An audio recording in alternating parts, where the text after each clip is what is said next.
خب ویدئوی امروز رو شروع میکنیم جایی که نوشته اسکی استانبول سوکای، کوچه استانبول قدیمی.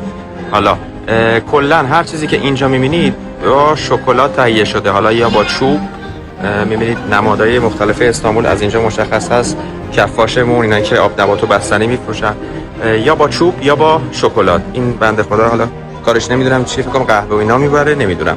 این سیمید فروشمون هست، اینام که همون معجون و شربت و اینا میارن. این بنده خدا که کستانی میفروشه و در واقع ایشون هم که تو کار میوه بودن به صورت نماد استانبول سابق. و هر چیزی که اینجا دارید ببینید با این تازه این نمایشگاه شروع میشه، موزه.